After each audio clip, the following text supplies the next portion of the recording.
Oh hey guys, I'm just catching up on a little light reading on my reMarkable tablet here, and that's what we're going to talk about today. So let's get started.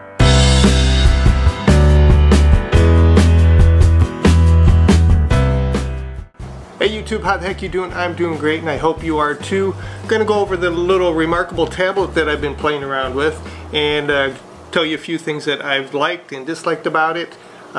Pretty comparable in size to probably an iPad Pro 10.5. The screen is just a little bit shorter. It's like 10 1/4 or so is of active screen, so it's comparable there, but I'm not here to compare it to the iPad Pro because they're two quite different devices. This is basically an e-reader, a sketcher. You can do some consumption of PDFs and stuff. I've loaded a few things on mine here. I'll show you on the screen. I got some sketching. I got a colored pencil PDF magazine that I pulled over. That seems to show up pretty well if you like going in grayscale or looking in grayscale. And it just clicks over page by page. You can do your light reading here.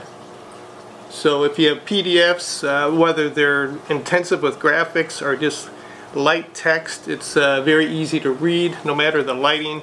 Obviously not in the dark, but you do have to have some light for this reflective ink reader. So that is one of the features that I did like as far as being able to bring over different kinds of PDFs. I do a lot of reading on here.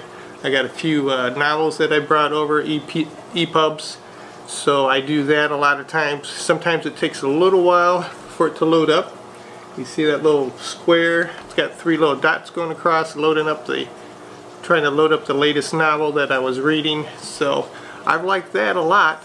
A couple of you have wondered, since this does cloud syncing with reMarkable, if there's a way to get your information on and off the device without having an iCloud account, or if the company down the road decides to close up and you no longer have access to that. Well, you can use a USB cable. It's a micro USB cable that you disconnect to your iPad. The iPad itself is in beta mode right now for that kind of connection, USB connection.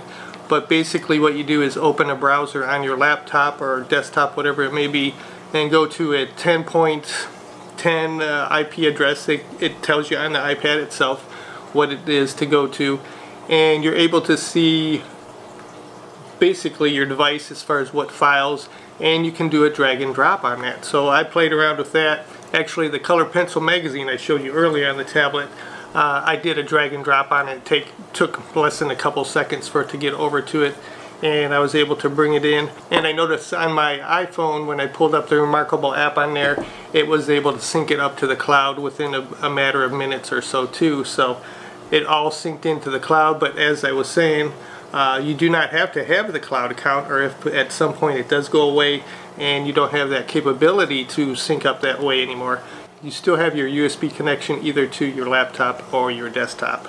So that was a nice feature I liked. One of the other features you'll be using the tablet for is to do some drawing and sketching. And I like the features that it does have on here. If I go into this little sketch I've been working on, it's a little kangaroo sketch with boxing gloves and stuff. I found that the feel of the pen on the tablet is very smooth. It does have a nice grittiness to it, almost like a paper pencil. That's what they've been marketing this device for. So I do have that feel as you're doing some sketching. It's not too smooth, it's not too catchy or anything. It's got a nice feel. The stylus is very light and easy to hold. It's got the extra tip. If you click up on the thing here, it's got an extra tip that you can put into the stylus if this one tends to run down, and I haven't needed to change it yet, but I can feel with the texture on the tablet itself and just the grittiness that you feel when you're going across it. Probably will need to be changed down the road. I don't know how quickly it would run down. Like I said, I haven't changed it out yet, so it would depend on how much drawing and stuff that you do. So let's go back to the main screen.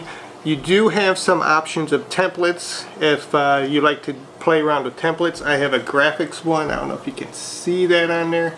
It's like a graphics paper template, so you can do some architectural or design layout with the different templates that they have. They got storyboards, They got your standard notebook paper, bullet journaling, so there's a lot of templates you can play around with this, so we may delve into that later on, but I just wanted to touch on that just today. One thing that I do miss on the reMarkable tablet is you don't have that feature of the pinch to zoom to go in and out of sketches or drawings that you have. It does have the magnifying glass feature on the side with the plus and minus sign, but that is kind of slow compared to the pinch and zoom that you may be used to, so that may put you off on your brainstorming session that you're doing. I don't miss the pinch to zoom feature too much when I'm doing my sketches, because usually I'm doing some light sketches, just doing quick stuff that I can quickly bring over into my laptop on Photoshop or so. And I noticed when I do bring it over into Photoshop, it does have a 300 dpi, so it's good quality there, but it's only 6 inches by 8 inches. And also, if you're doing, depending on what tool you're using, because they got pencil, pen, highlighter and stuff, if you have pencil, it looks like pencil on the reMarkable tablet, but when you download the PDF of your sketch down to your laptop, anything that looked like pencil on the reMarkable looks just like plain black ink on the download of the file that you brought down. So you do have to keep that in mind if you're doing some light sketching with the pencil feature on the reMarkable.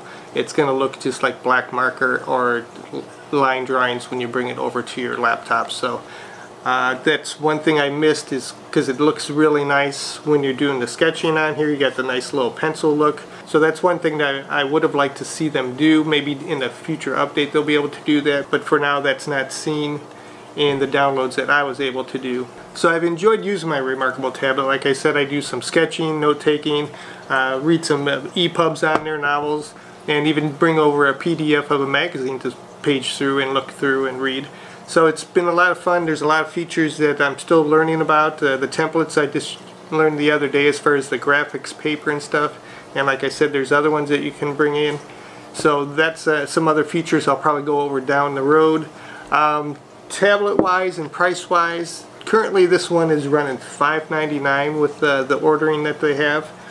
For $6.49 you can get the iPad Pro 10.5. So like I said, I'm not trying to compare the two. Maybe price wise they're only $50 difference, although you do get the Stylus with the reMarkable one, and the iPad Pro you would have to spend another $99 for the Apple Pencil. I'm not trying to compare the two because they're two different devices for two different audiences. This is more ink reader, so you can be out in the sunlight without the glare of it. You can be reading, you can be sketching. The iPad Pro, although they've gotten better with their screens and everything, you still get a lot of glare and everything. For some people, the backlit LED screens can be very tiresome on their eyes when they're reading or looking at it for extended periods of time, where the ink readers, typically you don't have that problem because there is no light emitting into your eye constantly. The one drawback of the ink reader is you do need some available light to see what's going on the screen. Most people don't read in the pitch black, so, or looking on their screens in the pitch black, so they usually don't have that kind of trouble. One thing that I did want to bring up about the reMarkable tablet, and it's not the tablet itself. Like I said, I've enjoyed using it, and I'm going to keep bringing you reviews here and there as I find new features on it. But when I did the pre-order on the tablet itself, they included a free felt folio with it, and I liked it at the time, but as the time has gone on, it's kind of gotten out of shape, and you can almost feel and hear the plastic not holding up as well as I thought it would. Currently they have this folio on their website to buy along with the tablet at $79, so that's a little high for the quality of this at the moment. Maybe they'll improve it, or they have improved it since I got in this folio, but I wouldn't suggest getting it at this time. Maybe drop them a line to see if they've changed up the quality on it since then. But that's it for my quick update of the reMarkable tablet. I'm going to keep on using it and bringing you new features and updates on it as I come across them myself. They already did one software update which added some new features such as the USB connection to your laptop and stuff, so I'm sure there'll be some more coming. But until then, I hope you have a great day. Don't forget to like and subscribe, and I'll see you next time, guys. Have a good one.